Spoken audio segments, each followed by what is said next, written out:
It's Auburn beans. Well, that's good.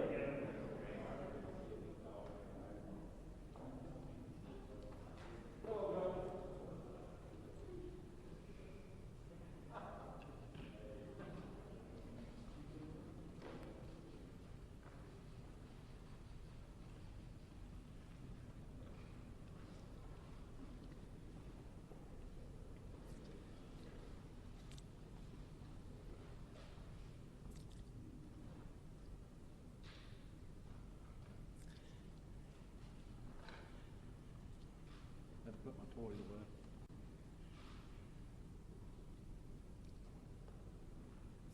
Well, good morning, everyone. As you can see, I've got a great team assembled with me here today, and I am certainly grateful for each one of their service and their participation in this process.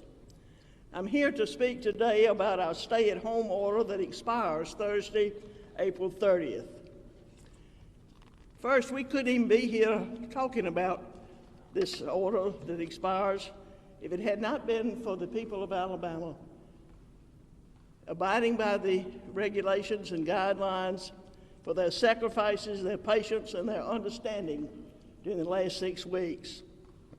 What our citizens have done is working, and I appreciate that so many people have been willing to do the right things to keep themselves healthy as well as to protect others to be well and healthy too. And this has not been an easy process, and we are not well in a perfect world that we want to be. However, the people of Alabama are doing the hard things to ensure that we can get back to our routines just as soon as possible. And today, we're taking another step in that direction. Before I announce the changes that we're making, I'd like to first acknowledge a few people that are with me today. Dr. Harris continues to be a great partner in this venture, and I know it's not been an easy task, but I sure do thank you, Dr. Harris, for your wise counsel and your realistic approach as you have provided great leadership for us during this process. Your measured and balanced approach have given the people of Alabama confidence, the people that you and I both serve, and I know I'm not alone in expressing our gratitude for your leadership during this time. Dr. Harris has worked diligently to ensure that we have more testing capabilities. And as we work to begin re-entry into our workplaces and return to daily routines, it is essential that we keep monitoring those infected with the COVID-19. Reopening Alabama's economy is certainly not as simple as flipping a switch or snapping your fingers. Like any good leader should, I have sought counsel from many avenues and received many recommendations. In fact, these are just some of the many reports and suggestions that we've received in the last few days, from the Small Business Commission to each member of our congressional delegation in Washington. These suggestions are very broad and included many different scenarios, but I truly appreciate every one of them and the hard work and partnership that they represent.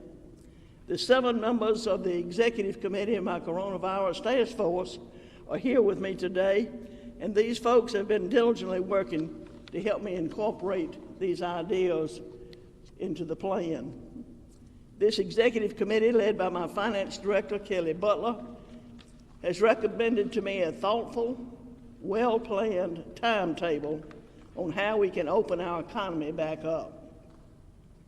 On April 30th, our current stay-at-home order will expire. Issuing this order in the first place was not something I did lightly, and it was extremely difficult to tell businesses to close their doors, but it was done out of a need to get a handle on the spread of this virus. On March 13th, I originally issued guidelines, strongly urged recommendations, you might say, that if we all just did our part, then hopefully that would have been enough.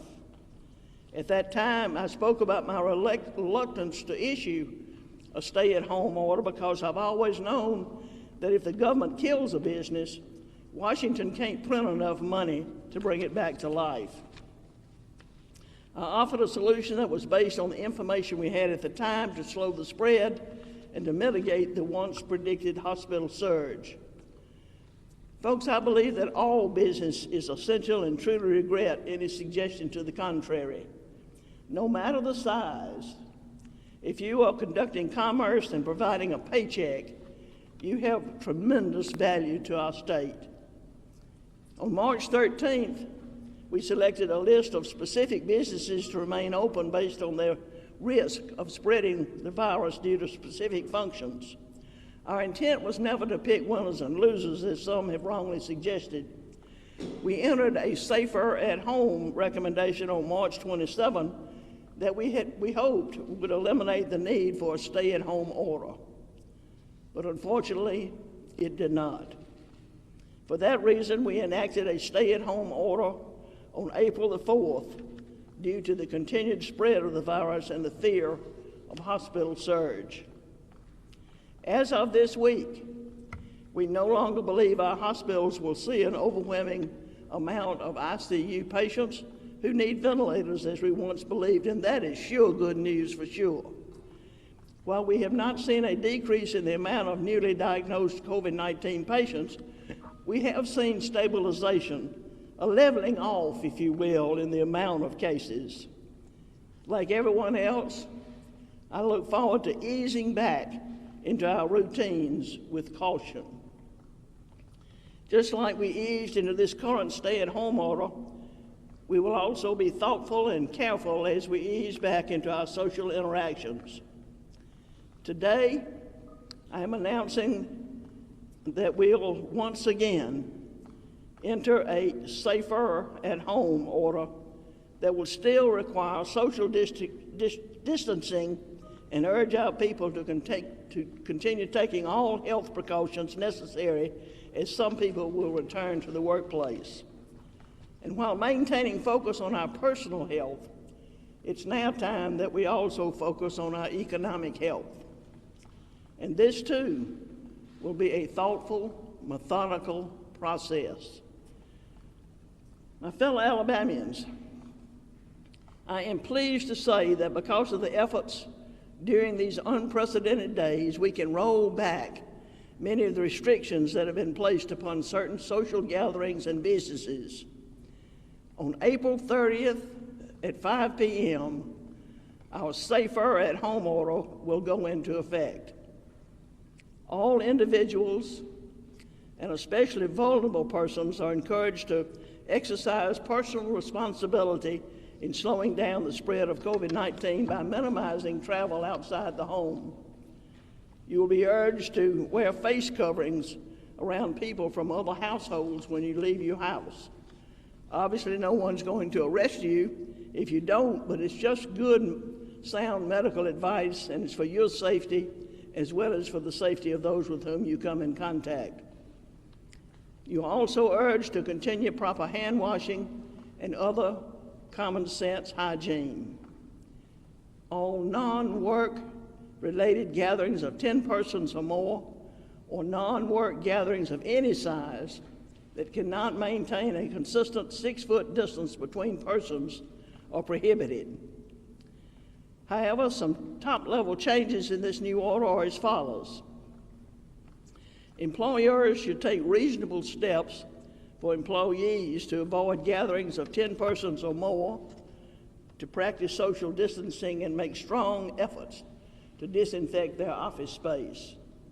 Under this less restrictive order, all retail businesses will be allowed to open with a 50% occupancy rate and not allow customers to congregate within 6 feet of one another. Our state beaches will be open, providing people abide by social distancing and the gatherings guidelines.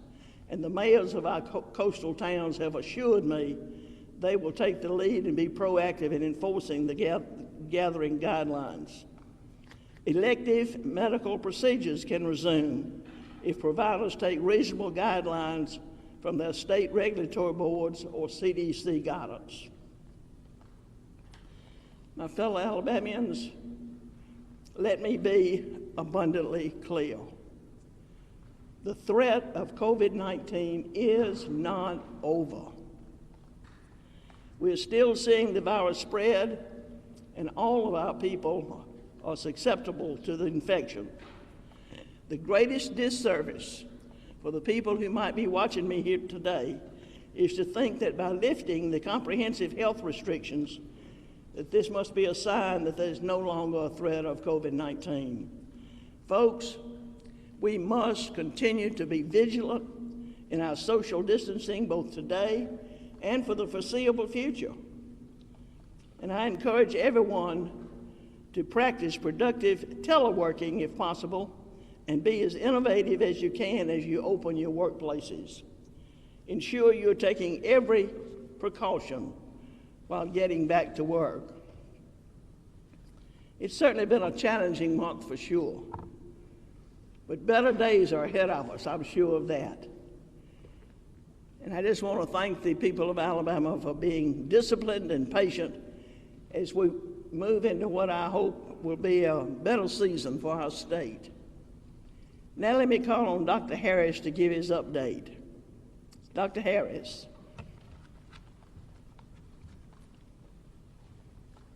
Thank you, Governor. Thank you very much. Good morning, everyone. Let me just briefly remind you where we are right now. We're around 6,600 confirmed cases. That's over the last month and a half, with about 242 deaths so far reported here in Alabama.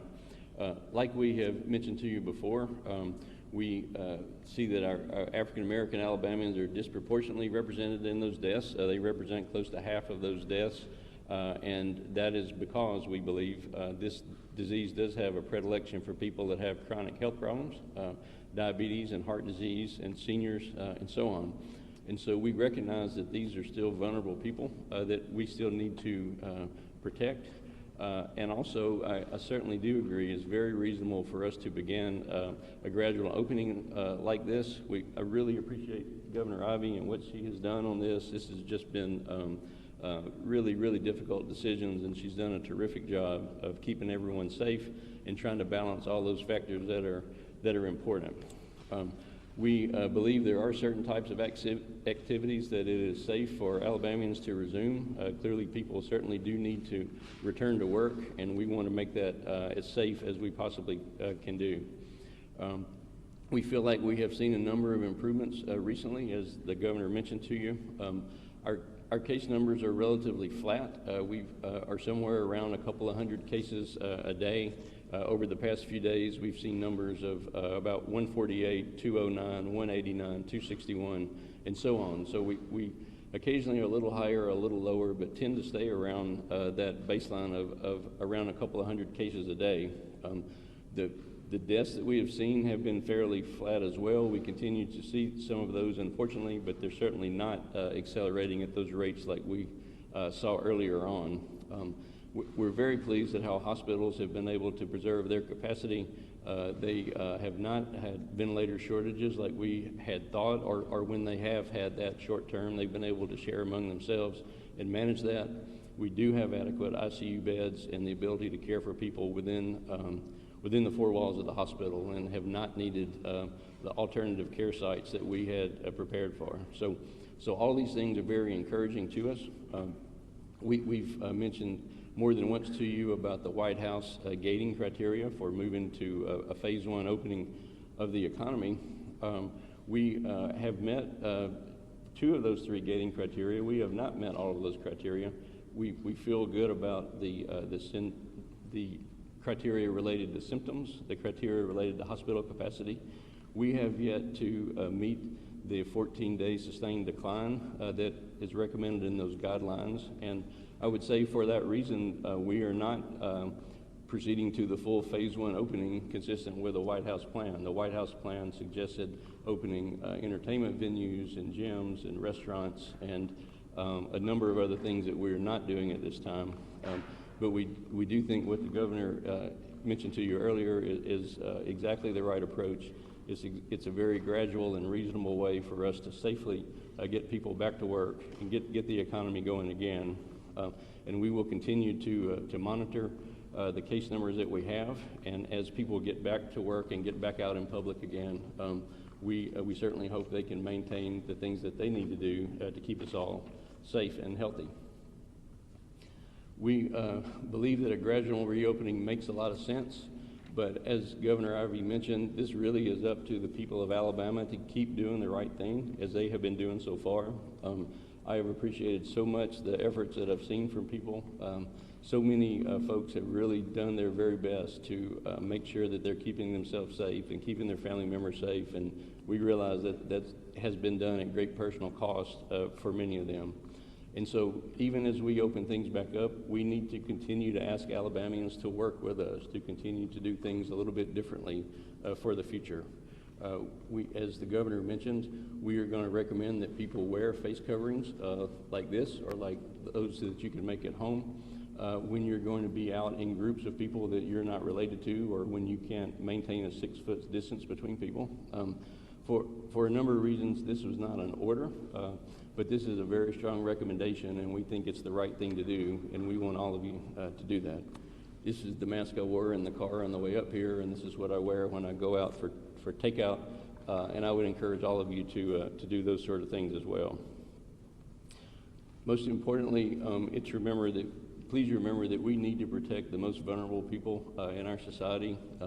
We have seniors who represent about 3/4 of all the deaths that we have seen so far. But we have a lot of people with chronic disease in our state, people with diabetes and with heart disease and with lung disease, and we know that those people are much more likely to do poorly if they're exposed. So please keep that in mind, even if you don't feel that you yourself are at risk from this disease. Please think about your loved ones, think about those that you care about, and try to protect them as well. We know that we have a ways to go to get completely back where we were, but I think we're moving in exactly the right direction and exactly the right speed.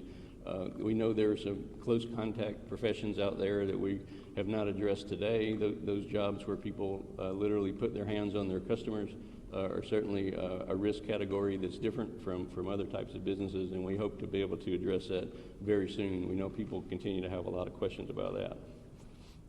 I'll be glad to mention to you later, if you like, about what we're doing around testing and contact tracing. We've done some very good things in those areas and believe that we're moving in the right direction there as well. So again, just thank you to everyone for what you've done so far. We really appreciate all the efforts, and thank you, Governor Ivey, for what you're doing as well. Thank you, Dr. Harris. As I mentioned earlier, Dr. Harris, assisting Dr. Harris and me in sifting through all of these recommendations and bringing some perspective to all of this has been the executive committee of my coronavirus task force. These are the folks that are standing behind me today. Leading this group of distinguished men and women has been Alabama's finance director, Kelly Butler. Kelly will make a few words on behalf of the executive committee. And if each member is interested and would like to introduce themselves and make a brief remark, then when we get to the questions and answers, you can certainly ask all of the members, and they'll be prepared to take your questions. Director Butler?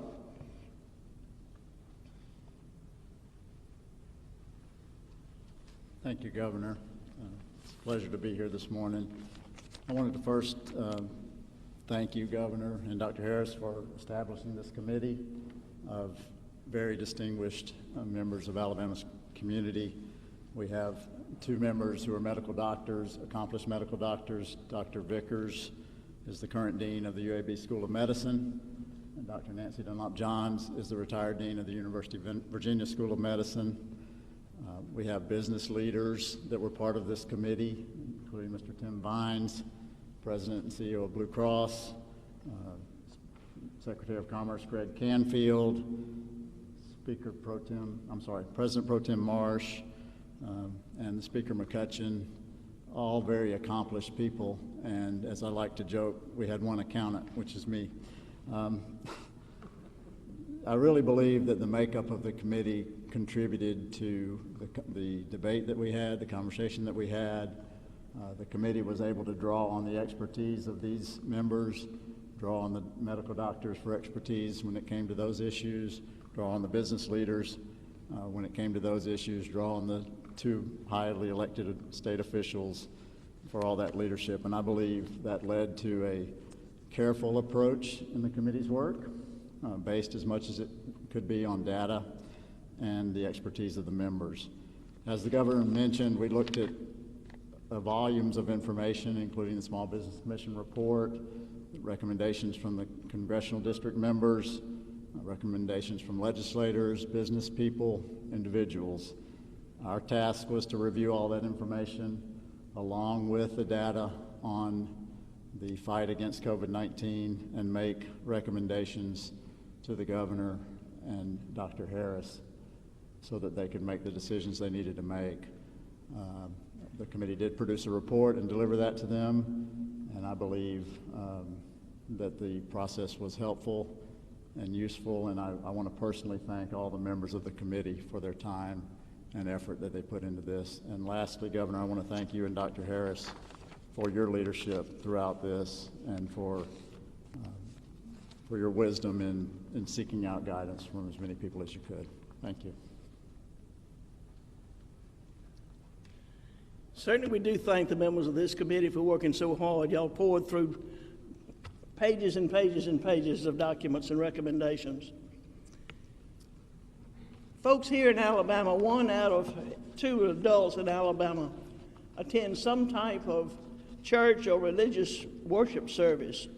Faith is clearly a part of the thread of the people of Alabama, and getting back to worship services is essential as we maintain our spiritual and mental health during this coronavirus pandemic. Like so many others who call on a pastor or a priest or a rabbi in good times or bad, I often turn to my pastor and friend, Dr. J. Wolf. However, getting back to these services must be done with very much concern. Last week, as we were discussing this effort to reopen Alabama safely, I asked Jay if he would reach out to his network of friends across the state from all different denominations, from all parts of the state. And I want to ask Dr. Wolf to come forward now to share the consensus of what many of our religious leaders from throughout Alabama are feeling at this time. Dr. Wolf.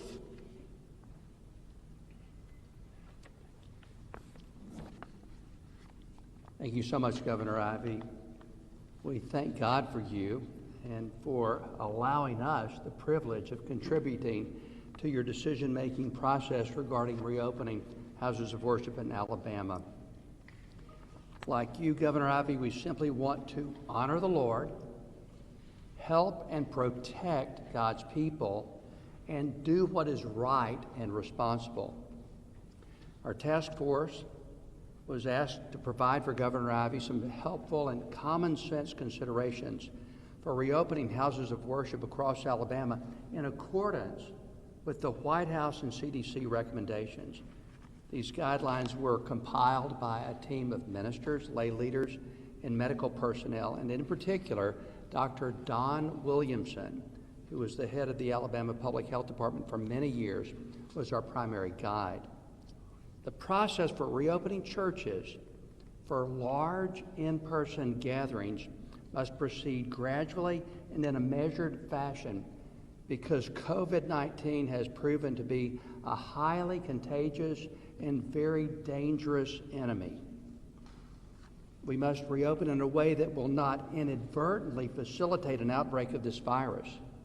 Many sad stories from other states have emerged where COVID-19 has spread through a congregation and even taken the lives of pastors and created community outbreaks. The CDC is recommending a 3-phased approach to reopening houses of worship. It is our opinion that the CDC guidelines should be followed. Please visit www.whitehouse.gov Opening America, and they will give you current information. Now, at this time, Alabama does not meet the criteria proposed by the CDC for reopening houses of worship for large in-person gatherings. Reopening our places of worship will be a process, not an event. According to the CDC, as the number of infections go down, then the number of people who can safely gather will go up. Consequently, at this time, we are recommending that Alabama follow the guidelines of the White House and the CDC and affirm that in-person corporate gatherings and in-person small groups are not currently advisable. However, churches are encouraged to continue doing God's vital work of connecting with people by using creative online services for worship, meetings, and ministries.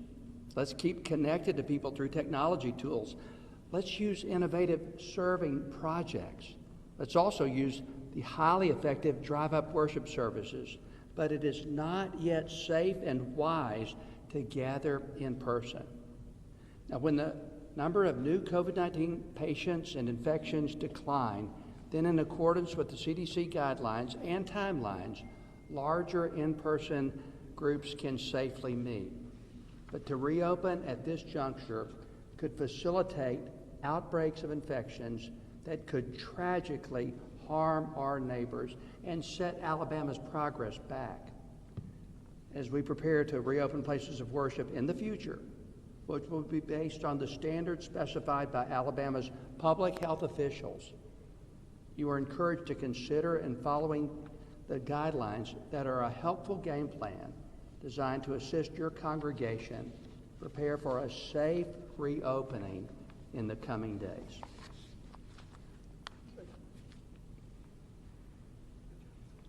Thank you so much, Jay.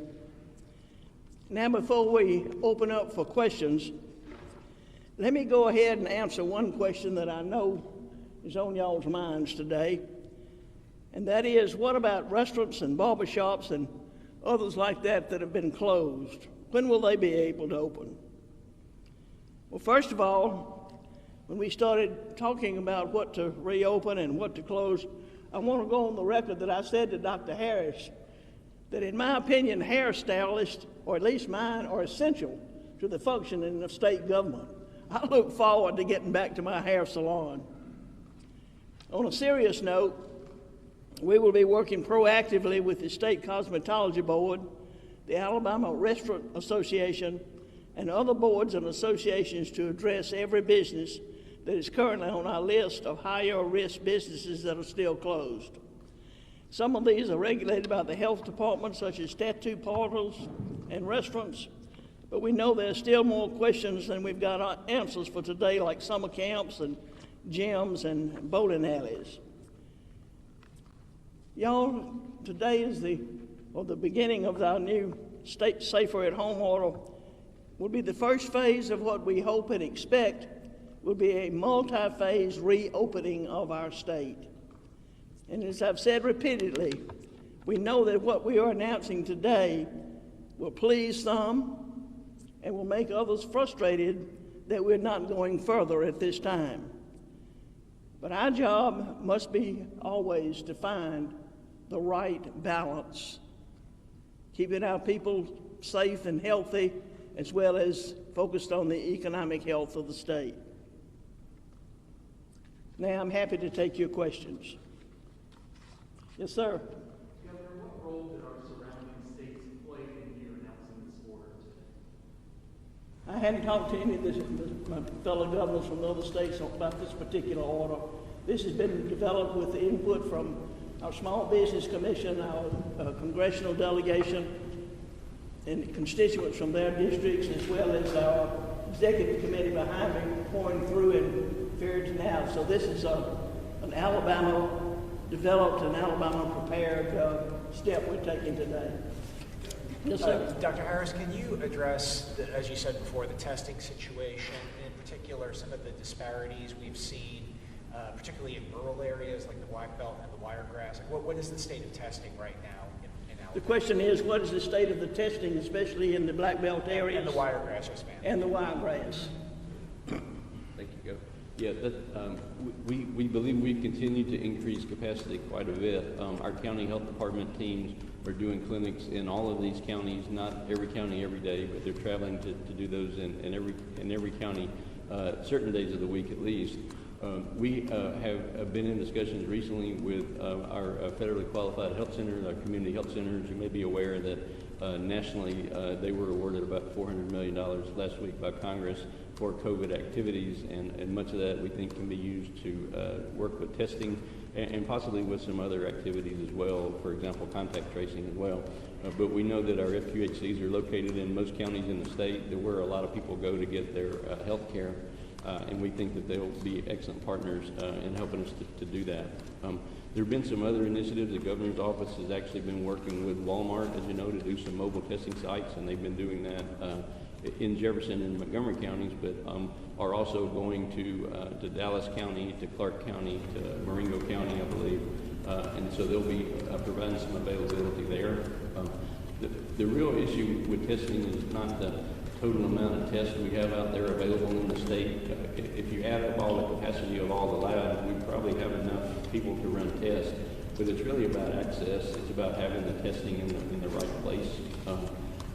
In the past week, those of us in public health have reached out to every person who has submitted lab results to us, every lab that submits test results, and sort of asked them about their capacity and how many labs they can run and what barriers do they have for increasing their testing. And really the problem is just an uneven distribution of tests. It's definitely a barrier for people in rural areas to have to go see a provider and get a test order, but then maybe have to travel somewhere else in another part of the town or even another part of the county to get tested. So we're working on ways to make it so that testing can be done in accordance with where people get their care, and that's really going to be the solution to the problem. Governor, we just received word that at least one business in the Birmingham area has decided they're going to open tomorrow a salon. What is the state's response going to be to businesses that decide to defy your state new order that you're implementing this Thursday? I didn't hear all of your questions. We received word that there was a business in the Birmingham area that's planning to open Friday. It's a salon, even though they're on this list that must remain closed. They plan to reopen anyway. What is the state's response going to be to those that decide to defy this order? Well, these are orders that if they're violations, they are subject to a $500 fine, etc. So I would encourage them to rethink that strategy. Governor. Yes, sir. Governor, where would funeral services fit into these new orders? Funeral services. That funeral services are still limited to no more than 10 people, 6 feet apart. Dr. Harris. There have been some states that have reported they've had issues with acquiring some of those supply chain items such as swabs and materials needed to transport the test. Has Alabama seen that issue, or do you anticipate that may become an issue here?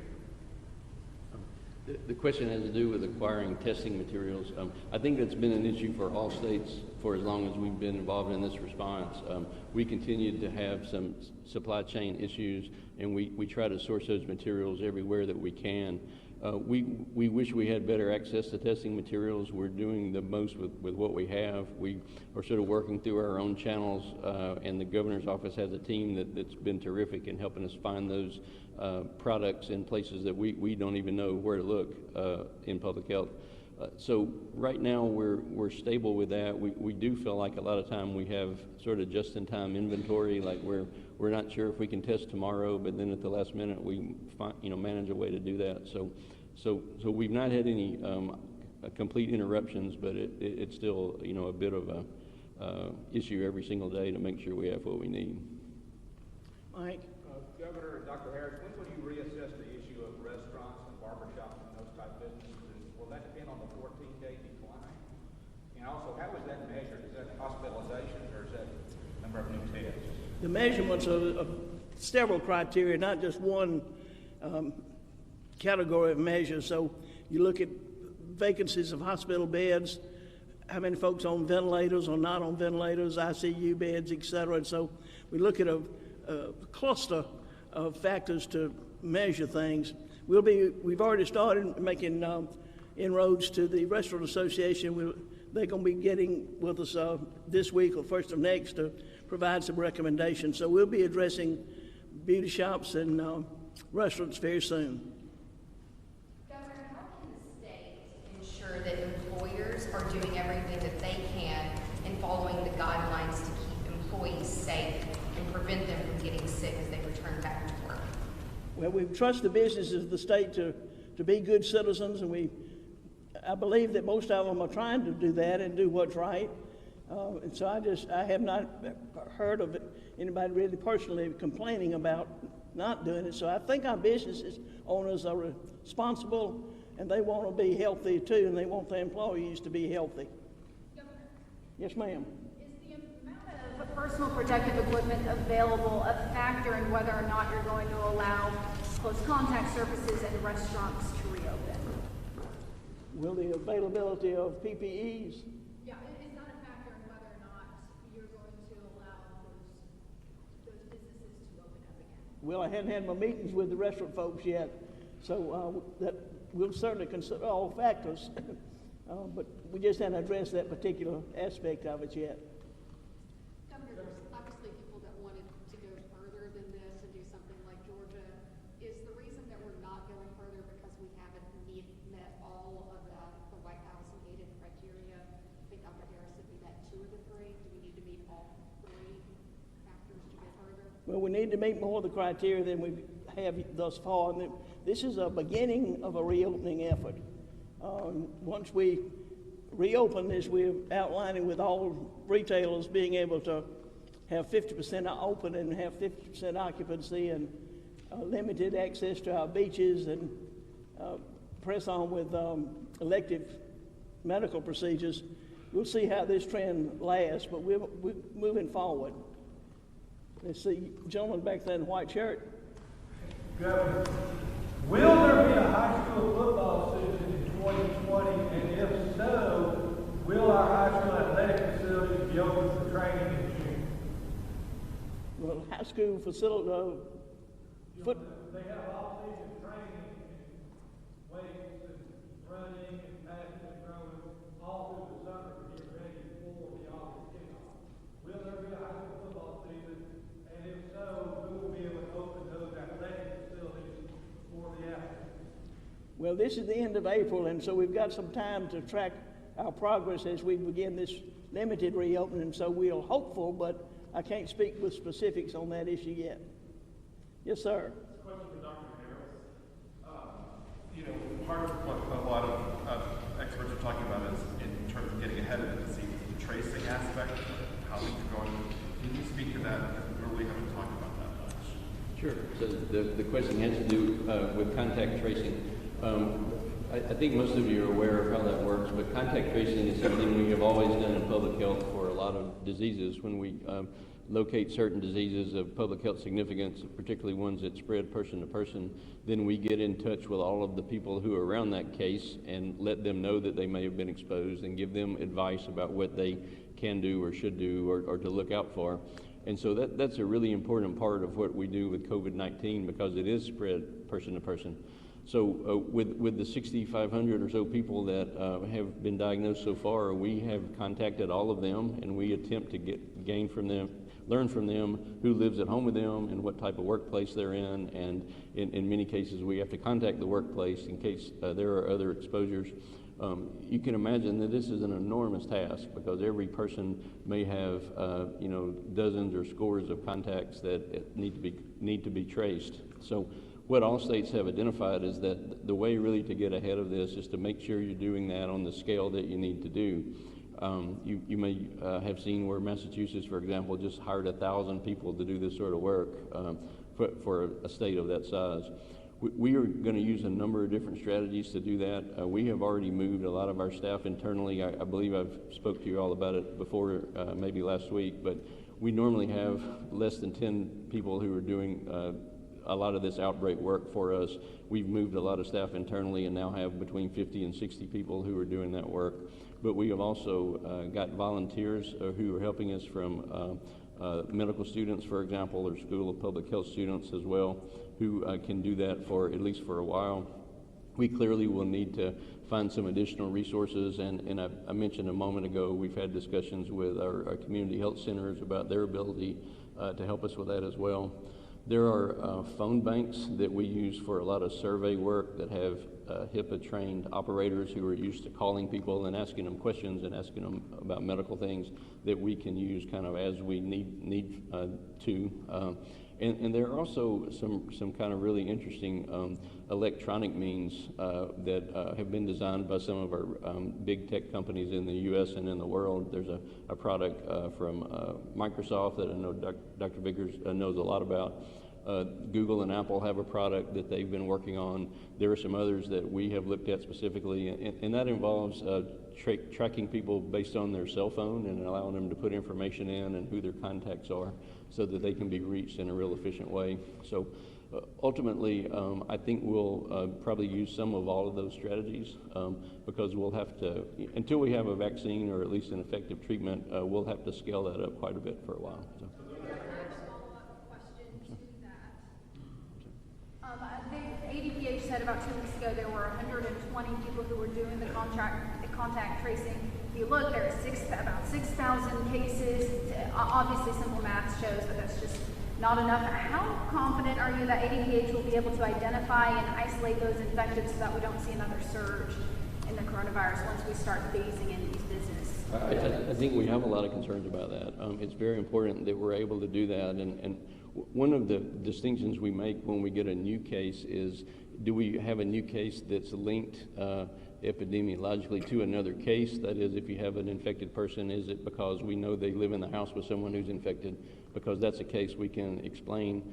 Or is it a case that just acquired it without any known exposure? We would say a non-epi linked case. Those are the ones that concern us because those are the ones that tell us that there's community transmission going on, that people got infected without having any known exposure or just going about their normal everyday life. So in addition to seeing those numbers improve, we really want to make sure that those non-epi linked cases are the ones that are going down. And they actually have been, although they're just not at the level we'd like to see. So. How many people do you need doing contact testing? There's a lot of ways to calculate that.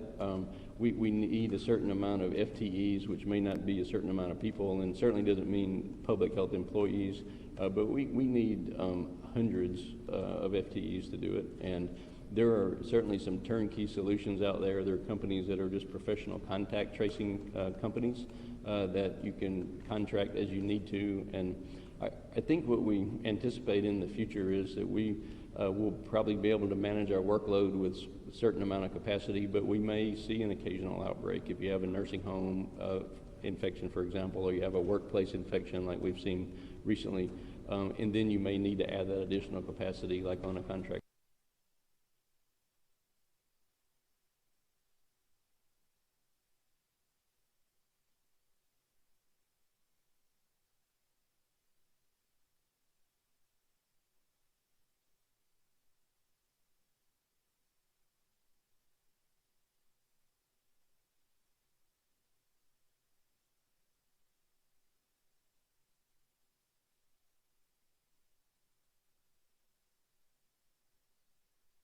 Those numbers improve, we really want to make sure that those non-epi linked cases are the ones that are going down. And they actually have been, although they're just not at the level we'd like to see. So. How many people do you need doing contact testing? There's a lot of ways to calculate that. We need a certain amount of FTEs, which may not be a certain amount of people, and certainly doesn't mean public health employees, but we need hundreds of FTEs to do it. And there are certainly some turnkey solutions out there. There are companies that are just professional contact tracing companies that you can contract as you need to. And I think what we anticipate in the future is that we will probably be able to manage our workload with a certain amount of capacity, but we may see an occasional outbreak. If you have a nursing home infection, for example, or you have a workplace infection like we've seen recently, and then you may need to add that additional capacity like on a contract.